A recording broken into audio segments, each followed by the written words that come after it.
నమస్తే welcome to Disha TV. Formula ఈ race కేసులో ఏసీబీ విచారణ అనంతరం కేటీఆర్ మాత్రం కొన్ని కీలకమైన వ్యాఖ్యలు చేశారు. సీఎం రేవంత్ రెడ్డిని అలాగే కాంగ్రెస్ పార్టీని టార్గెట్ చేస్తూ ఇదే అంశంతో మాట్లాడదాం. మనతో పాటు కాంగ్రెస్ నేత గజల కాంతం గారు ఉన్నారు. అసలు ఈ ఏసీబీ కేసులో ఏం లేదు, అసలు అడిగిన ప్రశ్నలే మళ్ళీ అడిగారు. ఏదైతే రేవంత్ రెడ్డి అడిగిన ప్రశ్నలే ఆయన కోసమే 4 ప్రశ్నలు మళ్ళీ తిప్పి అడిగారు. అసలు లొట్టపీస్ కేసు అని కూడా కేటీఆర్ చెప్పిన సందర్భం ఏం చెప్తారు? అసలు నేను మీ మీడియా మిత్రులను అడుగుతా, వానికి కేటీఆర్ అంటున్నాగా భూషిడికి, అరే భూషిడికి నీకు ఏమైనా తెలివి ఉందా? ఫస్ట్ మేనర్స్ ఉండే మాట్లాడుతున్నావు. ఒక రాష్ట్ర మంత్రిగా 10 ఏళ్ళు ఈ రాష్ట్రాన్ని పరిపాలించారు. నీ అయ్యే ముఖ్యమంత్రిగా, నువ్వు మంత్రిగా. భూషిడికే నువ్వు చట్టం గురించి తెలియకుండా, నీవు రాజ్యాంగం గురించి తెలియకుండా ఎట్లా పరిపాలన చేసినవరా? భూషిడికే లొట్టపీస్ కేసు ఎట్లయితుంది రా చెప్పరాను. అరే కేటీఆర్ నిన్ను ముక్కుసూటిగా అడుగుతున్నా, నువ్వు రాజ్యాంగం అంటే నీకు తెలుసా? చట్టం అంటే నీకు తెలుసా? తెలిస్తే ఏ గాడిద కొడుకు కూడా ఇట్లా మాట్లాడు. ముఖ్యమంత్రిరా, రాష్ట్ర ముఖ్యమంత్రి రేవంత్ రెడ్డి గారిని లొట్టపీసు ఇష్టం వచ్చినట్టు నీ ఇష్టం వచ్చిన భాషలో మాట్లాడితే దొర అహంకారం ఆరా భూషుడికే? లొట్టపీసు అంటే నీ అయ్యా ఇప్పుడు కేసీఆర్ మాజీ ముఖ్యమంత్రి, వాడు కూడా లొట్టపీసు, వాడు కూడా చిల్లర నా కొడుకారా? మరి నువ్వు కూడా చిల్లర నా కొడుకువారా? నువ్వు రాష్ట్ర మంత్రిగా ఉన్నావు కదరా, నువ్వు చిల్లర నా కొడుకువా? ఇట్లా ఆలోచన నీకుందా? అరే భూషుడి మాట్లాడే ముందు ఆలోచన చేసి మాట్లాడే మర్యాద, గౌరవం, రెస్పెక్టు నువ్వు చదువుకున్నావురా. రేవంత్ రెడ్డి నీ లెక్క అమెరికాలో చదువుకొని అమెరికా నుంచి డైరెక్ట్ వచ్చి ఎమ్మెల్యే అయి అమెరికా ఎంపీ మంత్రి అయి ఈ రాష్ట్రాన్ని దోసుకోలేదురా భూషుడికే. అయినా జడ్పీటీసీ, ఎమ్మెల్సీ, ఎమ్మెల్యే, ఎంపీ అంచెలంచెలుగా ఎదుక్కుంటా, అంచెలంచెలుగా కష్టాలు నష్టాలు అనుభవించుకుంటూ ఆయన ముఖ్యమంత్రి అయిండు. రాత్రింబగలు కష్టపడి ముఖ్యమంత్రి అయిండు. భూషుడికే నువ్వు మాట్లాడే మాటలు పద్ధతి ప్రకారం మాట్లాడు. ఎట్లా లొట్టపీస్ కేసు భూషుడి? నువ్వు 55 కోట్లు నీవు ఫార్ములా ఈ కార్ రేస్ దాంట్లో 55 కోట్లు లండన్కు పంపించావు. లండన్కు మరి ఆర్బీఐ పర్మిషన్ తీసుకోవాలి కదా. ఆర్బీఐ పర్మిషన్ ఎందుకు తీసుకోలేదురా భూషుడికే? నువ్వు మంత్రివి, రాష్ట్ర మంత్రివి, నువ్వు ఐటీ మంత్రివి, మున్సిపల్ మంత్రివి, నువ్వు ఇప్పుడు మన ఆర్బీఐ గవర్నర్ పర్మిషన్ తీసుకోవాలి కదా. పర్మిషన్ తీసుకోలేదు. అది రాజ్యాంగాన్ని ఉల్లంఘించినట్టే కదా, నువ్వు చట్టాన్ని ఉల్లంఘించినట్టే కదా. రెండవది, నీ తోటి క్యాబినెట్ సమావేశం ఏర్పాటు చేసి క్యాబినెట్లో నిర్ణయం తీసుకోవాలి. క్యాబినెట్ ఆమోదం చెందినాక 55 కోట్లు పంపాలి. మరి అంత మాత్రం తెలియకుండా నువ్వు ఎట్లా మంత్రి అయినవురా భూషుడికే? ఇంకో మూడోది, ఎన్నికల కోడ్ వచ్చింది అని చెప్పి దానికి సంబంధించినటువంటి ఆఫీసర్లు, ఐఏఎస్ ఆఫీసర్లు, చీఫ్ సెక్రటరీ, నీకు అన్ని విషయాలు ఎన్నికల కోడ్ ఉండగా డబ్బులు పంపరాదు వద్దు అని చెప్పం కూడా, చాలు మేము రాజులం, మేము రాజ్యాన్ని నడిపిస్తున్నాం, మేము నిజం వారసులం అనుకొని భూషుడికే నువ్వు ఇష్టం వచ్చిన నిర్ణయం తీసుకొని ఎన్నికల కోడ్ను ఉల్లంఘించి నువ్వు 55 కోట్లు పంపింది. ఇది తప్పు కాదా? ఇది రాజ్యాంగాన్ని ఉల్లంఘించినట్టు కాదా? చట్టాన్ని ఉల్లంఘించినట్టు కాదా? ఇది నిబంధనలు ఉల్లంఘించినట్టు కాదా? ఎన్నికల కోడ్ను ఉల్లంఘించినట్టు కాదా? వాస్తవం చెప్పరా భూషుడికే దాని మీదనే విచారణ జరుగుతుంది. ఇప్పుడు మా ముఖ్యమంత్రి రేవంత్ రెడ్డి గారు ఆ విచారణ చేస్తలేడు, ప్రభుత్వం విచారణ చేస్తుంది. ఎవరైతే నీ దగ్గర అధికారులు పనిచేశారో ఆ అధికారులే కేటీఆర్ ఇవన్నీ నిబంధనలు ఉల్లంఘించి చేస్తున్నాము, ఇది తప్పు, 55 కోట్లు పంపొద్దంటే మమ్మల్ని బెదిరించాడు కేటీఆర్ అనేటోడు. ఆ శాఖ మంత్రిగా ఉంటే మేము భయపడ్డాము, ఆయన వంపు అంటే పంపించమని చెప్పి ఐఏఎస్ ఆఫీసర్లు, దానికి సంబంధించిన మంత్రులు వాళ్ళ విచారణలో చెప్పారు. వాళ్ళు ప్రభుత్వానికి చెప్పారు, మేము అద్దని చెప్పాము. అద్దనంగా కూడా ప్రభుత్వ ఖజానా నుంచి డబ్బులు పంపించడం జరిగింది. ఇది ప్రభుత్వ ఖజానా డబ్బు కాబట్టి, ప్రజల సొమ్ము కాబట్టే దాని మీద విచారణ చేపించి నీ మీద కేసు పెట్టడం జరుగుతుందిరా భూషుడికే. ఇది నీ సొంత డబ్బు కాదు, ఇది నీ అయ్య సొమ్ము కాదు, నీ అవ్వ సొమ్ము కాదు, ఇది ప్రజల సొమ్ము. ప్రభుత్వ ఖజానాలో ఖాళీ చేసినావు కాబట్టి విచారణ చేసి చట్టపరమైన చర్య నీ మీద తీసుకోవాల్సి వస్తుంది. ప్రజా సమస్యలు ప్రస్తావించినందుకే నాపై కేసులు పెడుతున్నారు, ఎట్టి పరిస్థితుల్లో నన్ను జైల్లో పంపించడానికి రేవంత్ రెడ్డి అన్ని ప్రయత్నం చేస్తున్నారు, తెలంగాణ కోసం చావనైనా చేస్తా కానీ నీ అసలు తలొగ్గనంటు. అరే భూషుడి, నువ్వు తెలంగాణ కోసం ఎవరికి పుట్టినవురా? ఎస్టీలకు పుట్టినవా, ఎస్సీలకు పుట్టినవా, బీసీలకు పుట్టినవా, లేకుంటే మైనార్టీలకు పుట్టినవా, లేకుంటే ఇక్కడ ఉన్నటువంటి రెడ్లకు ఎవరికి పుట్టినవరా? భూషుడికే. నీకు తెలంగాణ ప్రజల గురించి మాట్లాడే హక్కు లేదు భూషుడికే. మీరు మొత్తం దోపిడీదారులు. 7 లక్షల కోట్లు అప్పు చేశారు. తెలంగాణ రాష్ట్రాన్ని అప్పులపాలు చేశారు. 3 లక్షల కోట్లు దోసుకున్నారు. మీరారా మాట్లాడేది? అవురా భూషణికే మీరారా మాట్లాడేది? అరే భూషణి కేటీఆర్, నువ్వు అమెరికాలో ఇల్లు కొనుక్కున్నావు, అమెరికా కంపెనీలలో 1000 కోట్లు పెట్టావు. ఎక్కడి నుండి వచ్చినాయి అవన్నీ? లండన్లో నీ చెల్లె కవిత లండన్లో ఇల్లు కొన్నది, దుబాయ్లో 2 ఇల్లు కొన్నది. దుబాయ్లో కంపెనీలలో 1000 కోట్లు కంపెనీలలో పెట్టింది. నీ బావ హరీష్ రావు గారు సింగపూర్లో కంపెనీలో 1000 కోట్లు పెట్టాడు. 6 నెలల కోట్ల ఓసారి నీ బావ హరీష్ రావు గారు పోతాడు కదా అక్కడికి. ఎందుకు పోతాడు రా? సింగపూర్లో ఇల్లు కొన్నాడు, సింగపూర్లో వ్యాపారం చేస్తున్నాడు హరీష్ రావు అనేటోడు.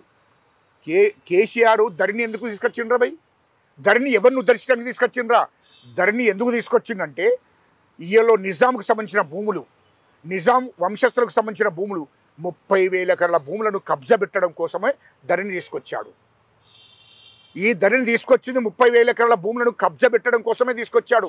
30,000 ఎకరాల భూములను ధరణి తీసుకొచ్చి కబ్జా పెట్టి బినామీ పేర్ల మీద ఏపిచ్చి ధరణిలో ఎక్కించి 10,000 ఎకరాల భూములు అమ్మి కొడుకు బిడ్డకు ఇతర దేశాల్లో పెట్టుబడులు పెట్టారు.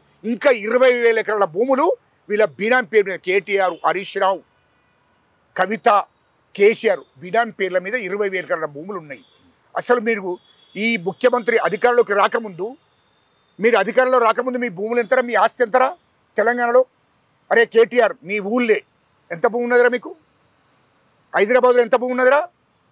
అరే భూషుడి బంజారా హిల్స్లో కట్టిన ఇల్లు 2001లో కడితే తెలంగాణ సెంటిమెంట్ ఉపయోగించుకొని, తెలంగాణ సెంటిమెంట్ అడ్డు పెట్టుకొని ఆంధ్ర వ్యాపారులను, ఆంధ్ర బిజినెస్దారులను, రామోజీరావును మొత్తం మందిని బెదిరించి బ్లాక్మెయిల్ చేసి డబ్బు వసూలు చేసి బంజారా హిల్స్లో ఇల్లు కట్టి 2001, 2, 3లోనే. అరే భూషుడికే ఎప్పుడు బెదిరించుడేరా మీరు? ఇయ్యలో కాంగ్రెస్తో పొత్తు పెట్టుకున్నారు, తెలంగాణ కోసం కొట్లాడుతున్నామని సెంటిమెంట్ని అడ్డం పెట్టుకొని. కాంగ్రెస్తోని 2004లో పొత్తు పెట్టుకొని మీరు 11 సీట్లు గెలిచి మంత్రి పదవులు తీసుకున్నారు. ఇది వాస్తవం కాదా? 2009లో తెలుగుదేశం పార్టీతో పొత్తు పెట్టుకెళ్ళదా? ఇది వాస్తవం కాదా? మరి ఎక్కడరా మీరు తెలంగాణ కోసం కొట్లాడింది? తెలంగాణ కోసం, తెలంగాణ ప్రజల కోసం. తెలంగాణ ఉద్యమం 2009 నుంచి 2014 నడుస్తుంటే 1,200 మంది బిడ్డలు చనిపోయారు. ఆనాడు ఎందుకు చావలేదురా కేటీఆర్? నువ్వు నాకు చెప్పురా. తెలంగాణ కోసం నేను చెప్తాను, నువ్వు ఎందుకు చావలేదు? నీ అయ్యి ఎందుకు చావలేదు? కవిత ఎందుకు చావలేదు? హరీష్ రావు గారు ఎందుకు చావలేదు? ఇప్పుడు తెలంగాణ కోసం చెప్తా. ఇది 4 కోట్ల మంది శ్రమరా తెలంగాణ రాష్ట్రం. 4 కోట్ల మంది ప్రజలు ఒట్లాడిన తెలంగాణ, ఉద్యోగస్తులు ఒట్లాడిన తెలంగాణ, తెలంగాణ విద్యార్థులు ఒట్టిన తెలంగాణ ఇది. నేను ఒట్లాడిన చంద్రబాబు నాయుడు గారితో ఆనాడు ప్రతిపక్ష పార్టీ నాయకుడితో లేఖిప్పించిన, నేను జగన్తో లేఖిప్పించిన. ఆనాడు తెలంగాణలో ఉన్నటువంటి అన్ని రాజకీయ పార్టీలు ఏకం చేసి ఢిల్లీ కేంద్ర ప్రభుత్వం మీద ఒత్తిడి తీసుకొచ్చాం. సోనియా గాంధీ కాళ్ళ మీద పడ్డాం. ఉద్యోగ సంఘాలు, విద్యార్థులు మేమందరం కలిసిపోయి కాళ్ళ మీద పడి తెలంగాణ రాష్ట్రాన్ని సాధించాము. అరే తెలంగాణ బిల్లేటప్పుడు 2009 నుంచి 2014 దాకా ఎన్నడన్నా కేసీఆర్ పార్లమెంట్లో మాట్లాడినరా? ఆ రికార్డు మీడియా ద్వారా చూపించండి. ఎన్నడన్నా 2009 నుంచి 2014 దాకా పార్లమెంట్లో తెలంగాణ ఇవ్వాలని మాట్లాడినరా? లేకుంటే ఎంపీలను ఏకం చేసిండా?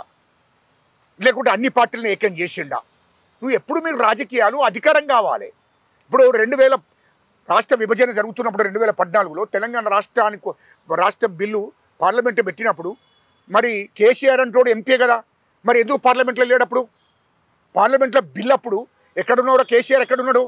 కేటీఆర్ నువ్వు ఎక్కడున్నావురా? హైదరాబాదులో ఎంపీ కోటల్లో మంచిగా దాక్కుంటా తినుకుంటా టీవీ చూసుకుంటున్నారు. కాంగ్రెస్ అధ్యక్షురాలు సోనియా గాంధీ గారు, యూపీఏ చైర్పర్సన్ సోనియా గాంధీ గారు, తెలంగాణ తల్లి భుజ స్కంధాల మీద 4 కోట్ల ప్రజల భారాన్ని భుజ స్కంధాల మీద వేసుకొని పార్లమెంట్లో బిల్లు పెట్టి రాత్రి పగలు నిద్రపోకుండా బిల్లు పాస్ చేసి రాజ్యసభకు పంపి రాజ్యసభలో పాస్ చేసి తెలంగాణ రాష్ట్రాన్ని తీసుకొచ్చింది కాంగ్రెస్ పార్టీ. తెలంగాణ తల్లి సోనియా గాంధీ తెలంగాణ ఇచ్చింది. అసలు మీ పాత్ర ఎక్కడదిరా తెలంగాణలో? నాకు అర్థం కాలే. మీ పాత్ర ఎక్కడదిరా భూషుడికే? మీ పాత్ర ఎక్కడదో చెప్పండి తెలంగాణ ప్రజలకు. మీ పాత్ర ఎక్కడిది?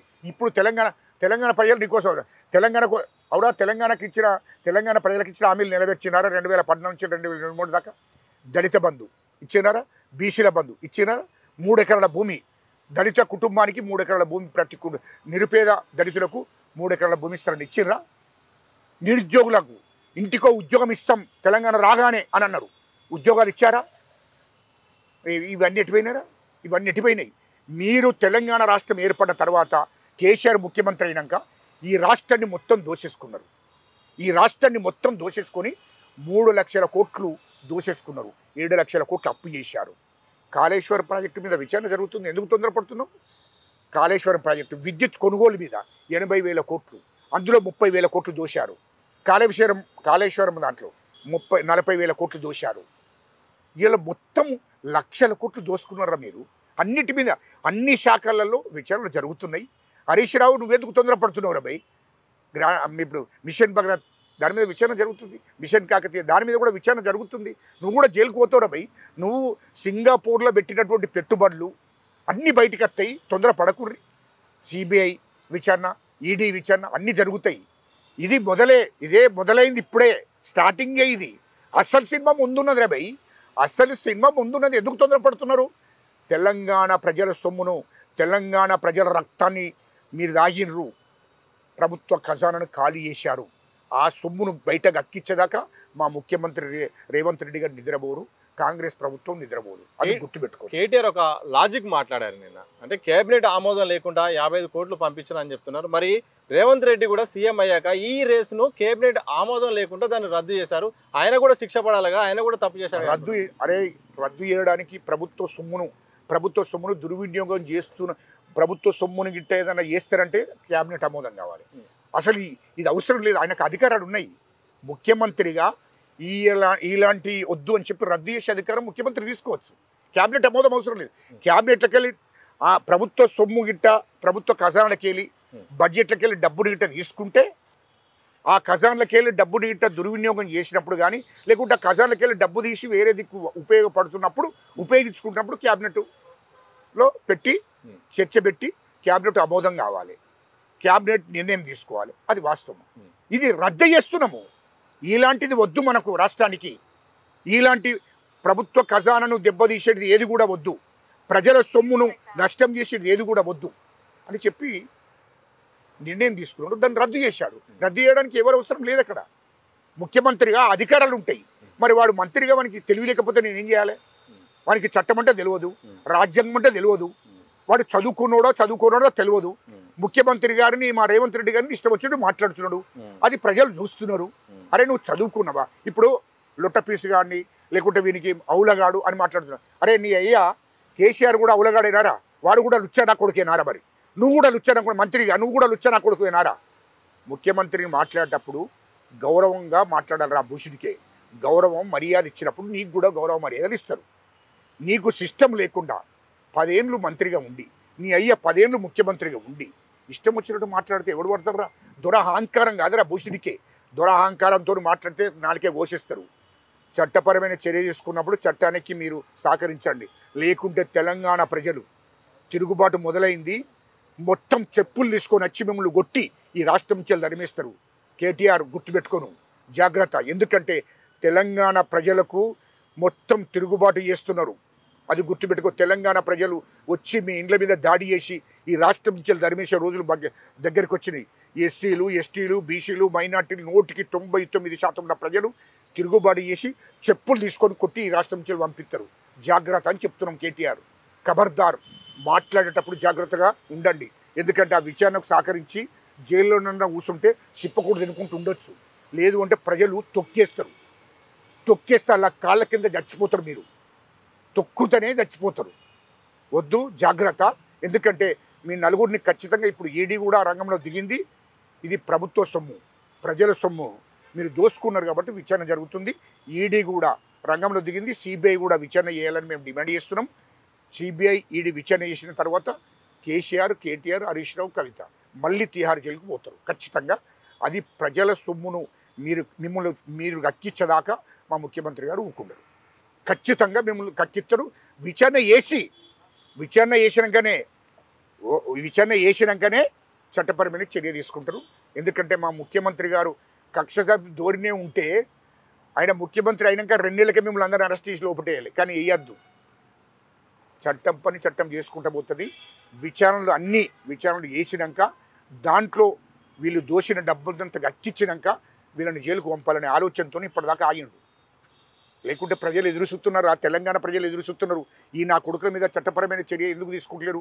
పేద ప్రజల మీద ఒక చట్టం, మధ్యతరగతి ప్రజలకు ఒక చట్టం, తెలంగాణ ప్రజలకు ఒక చట్టం, కేసీఆర్కి ఒక చట్టం అని చూస్తున్నారు. వెంటనే విచారణ చేసి అర్జెంటుగా వీళ్ళని జైలుకు పంపాలని తెలంగాణ ప్రజలు చూస్తున్నారు.